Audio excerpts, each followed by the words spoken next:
Good morning, everyone.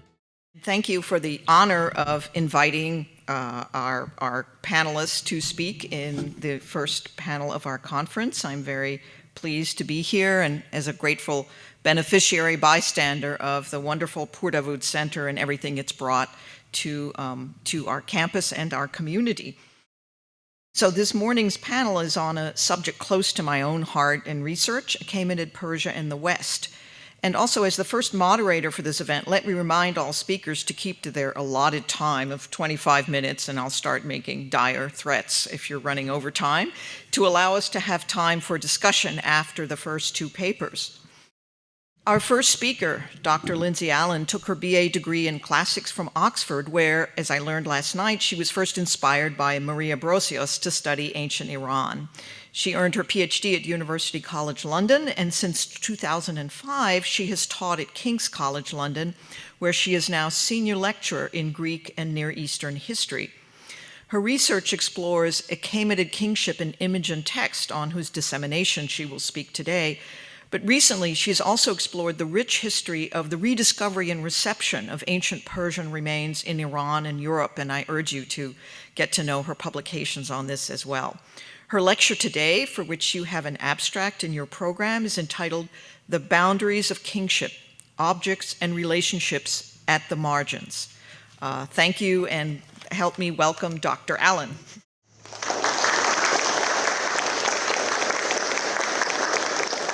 Well, thank you so much, and it's an honor to be opening the papers this morning.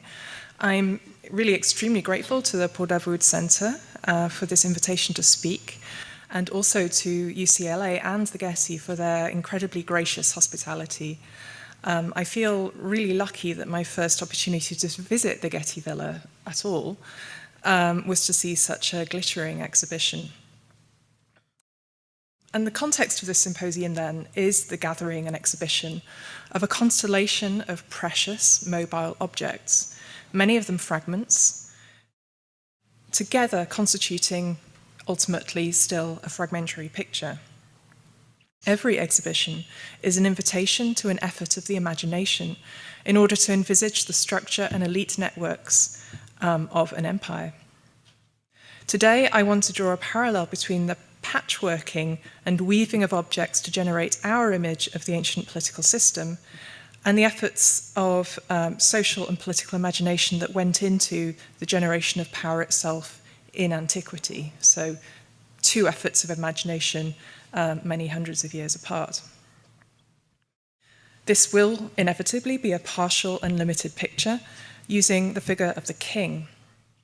What I am presenting draws on research conducted long ago, frighteningly long ago, for my PhD thesis on Achaemenid kingship, and also from work I've published since then on the image of the Achaemenid king received by multiple cultures in the empire, and also from unpublished work that has emerged from a collaboration with my fellow panelist today, John Marr, the rewarding Arshama project at Oxford University, where we reinvestigated and reappraised a corpus of Aramaic administrative letters held by the Bodleian Library. And the results of that were recently brought to full publication by John and Christopher Tuplin, so congratulations on that. I also thank Christopher Tuplin, Amelie Kurt and Wouter Henkelmann for their sort of input over the years discussing this subject, both coinage and iconography and political currents. So let's start with the figure of the king in audience on a monumental scale, at Persepolis on the left, and in motion in miniature on gold in the right. In the Getty exhibition, you see borrowings of this enthronement as either sincere or parodic in its echoed, received forms, in red figure on the left and in marble from the Nereid monument on the right. And so you see received examples, that is, in the Getty display rather than that Persepolitan original, which is rather large, and besides both of them are thankfully in Iran. I argued in a 2005 article that the Achaemenid audience scene, as adapted from Assyrian models, is demonstrated by Margaret Root in her seminal work on imperial iconography, is an ideological representation of kingship in action. After its embedding in the facade of the columned audience hall in the late 6th to the early 5th century BC, the Apadana at Persepolis, it gradually became a commonly borrowed framework which itself could be adapted independently in dispersed regional media. Although the audience scene appeared in distant centres of Achaemenid administration, such as the satrapal centre of Daskaleon in Western Asia Minor, for example, in this administrator's flashy cylinder seal, reconstructed from seal impressions surviving on clay bullae by Denise Kaptan, the appropriation of the audience scene was not always a sign of loyalty, and sometimes quite the opposite. Some versions which could skew the narrative towards the perspective of either the royal subject or even a rebellious or independent one are included here, one of them being on the bottom right, the statue base of Polydamas from Olympia, showing the legendary Pancratias deeds, legendary more or less by the time the statue was raised to his memory, which included manhandling a Persian guard in front of the Persian king, raising his arms on the left. And then on the lower left, the inner shield of a defeated Persian soldier on the Alexander sarcophagus. This is a drawing reconstruction of the surviving paint on the interior of that shield. And that is on the Alexander sarcophagus output of a post-Achaemenid hierarchy in Sidon. And I just want to point out here that you have the subject approaching in audience separated from the king by the arm of the flailing soldier in quite a direct illustration of the lack of functionality of the audience scene by this point. The spread of the audience scene isn't so much then propaganda as a slow and strategic viral adoption and sometimes subversion. Each appropriation has a potential narrative context which elaborates on a theoretically subject or a notionally independent group's relationship with the king. So you can be independent, rebellious, or subject and loyal and still deploy this format. Although the enthroned king is usually static within both original and adapted audience scenes, he's rarely, if ever, alone. He's approached by the individuals addressing him, demonstrating their prowess in front of him, or often or presenting him with gifts of tribute. In the architectural audience scenes, and often in derivations, he has attendants, allies, and guards, or a broader cosmological order, as in the Darius painter's vase of the Persians in Naples. And in that one, you can see a little bit more clearly the audience scene here is posited by design as a group hierarchy and not as an individual despot. Achaemenid architecture and many seal-based iconographic visualizations all place the Achaemenid king usually in company. But for the purpose of this paper, thinking about the individual relationships, imagined, administrative, distant, or immediate and practical, that enabled empire, I wanted to talk about an apparent exception to this rule, the lonely king in motion, the single running figure found on regnal coinage from the end of the 6th century BCE onwards. And you find that on the visuals for this symposium, handily, that wasn't by design, I think. And also in advance of advancing my hypothesis here, I apologize to all numismatists in the audience. So coins, I will come back to that. Coins were, of course, minted under royal authority in Western Asia Minor well before the Lydian kingdom fell to Cyrus in the mid-6th century. The Lydian Cresid issues seem at least temporarily to have been appropriated in their original format under the new imperial network, and accordingly travelled across the empire along with other Asia Minor and Aegean coin issues. So what I will do here is just show you the Cresid examples, sort of trying to keep close to the subject, taken from Persepolis. And the travelling coins that we have in only limited contextualized examples at Persepolis and an unknown site in Malaya in the case of a hoard in the British Museum. So, by the late 6th century, after the takeover of Darius I, a consistent practice of placing a single royal figure, not a portrait, on the obverse of the coin emerged, known in the gold form as a daric. The addition of an identifiable, if generic, royal figure on a coin is an Achaemenid innovation. The concentrated images, though, of fighting kings or royal heroes were already widely in use in seal iconography, and for that I refer you to the rich analysis of both Margaret Cool-Root and Mark Garrison, who have explored the abstraction and mass adoption of the royal figure as combatant and charismatic icon on seals and architecture. The impression of the king via applied pressure from the reverse into soft gold or silver depended on the expectation that he would be recognised or quickly understood by recipients as such. The elements had already been established in seal iconography of the preceding Neo-Assyrian dynasty, although the garments deployed in the Achaemenid variant were directly linked to court attire innovated in the portrayal of Darius I at Bizertun and or Persepolis.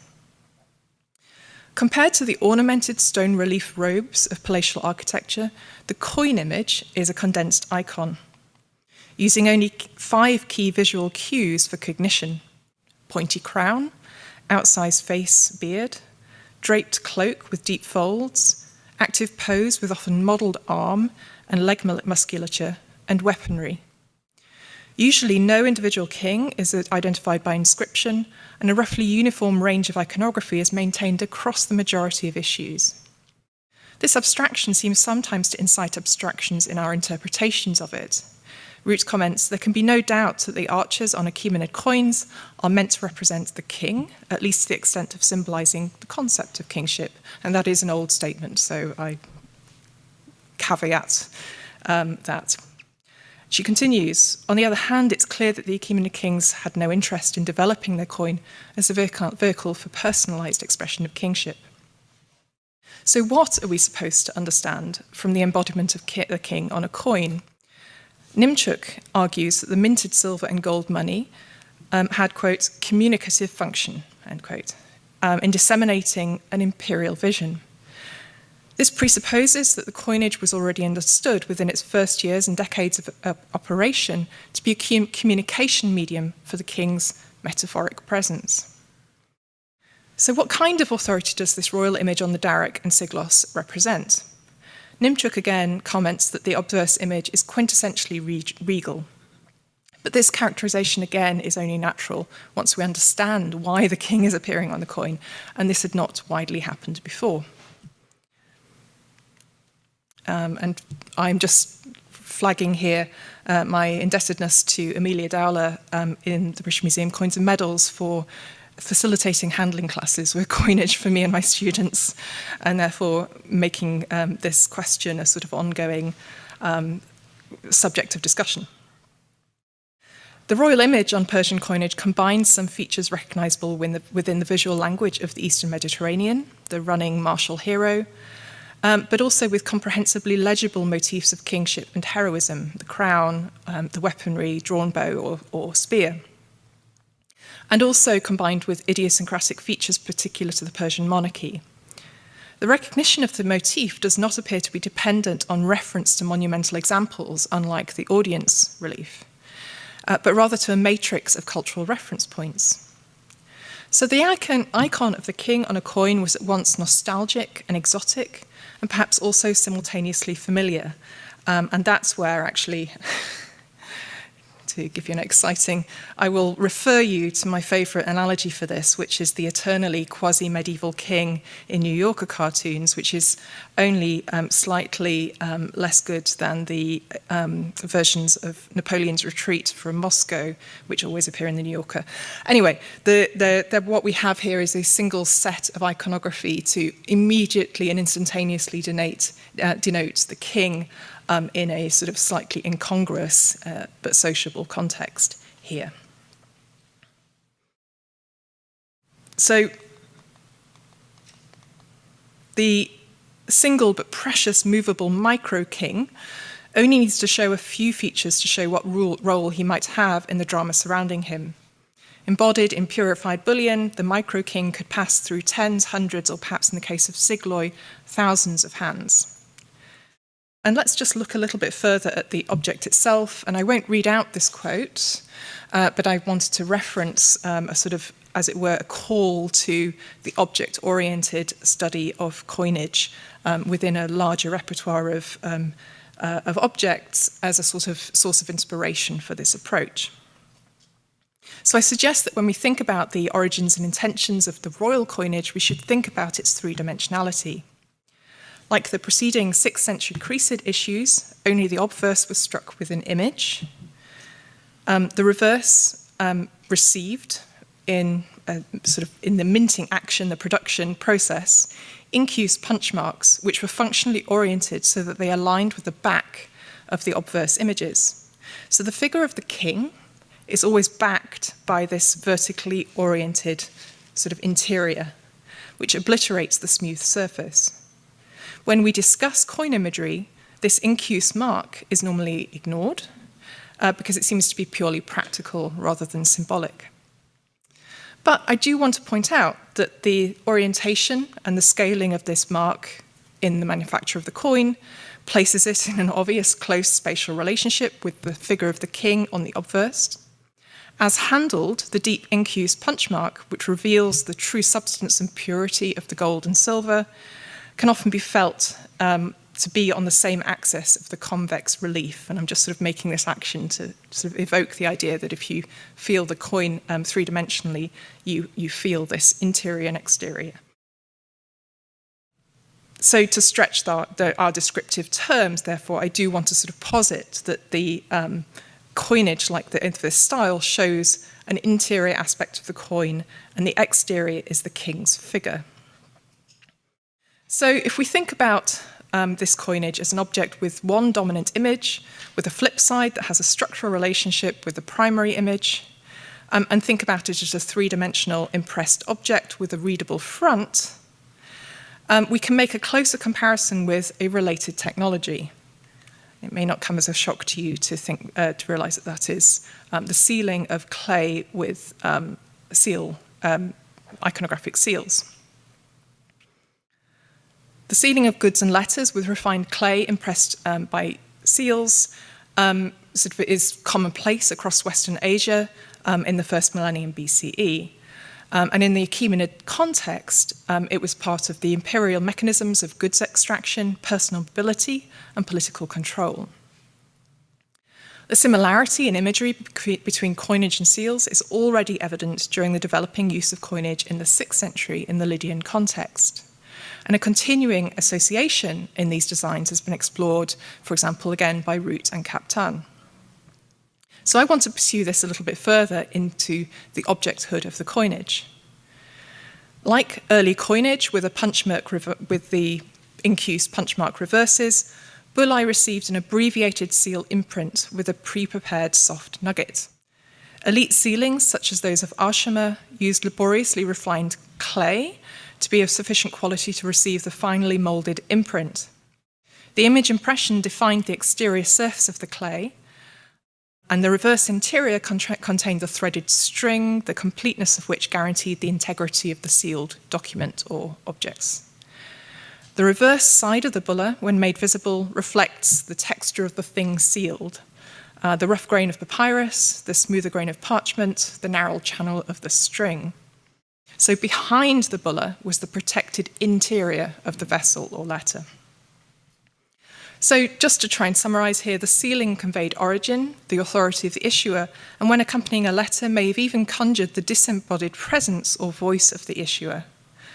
A bulla impressed with a seal always accompanied some form of transaction, communication, command, or translation of goods. And the sealed clay could serve as a point of recognition of an ongoing relationship between the issuer and the recipient. And this is something considered by Captan for the Daskalean bullae.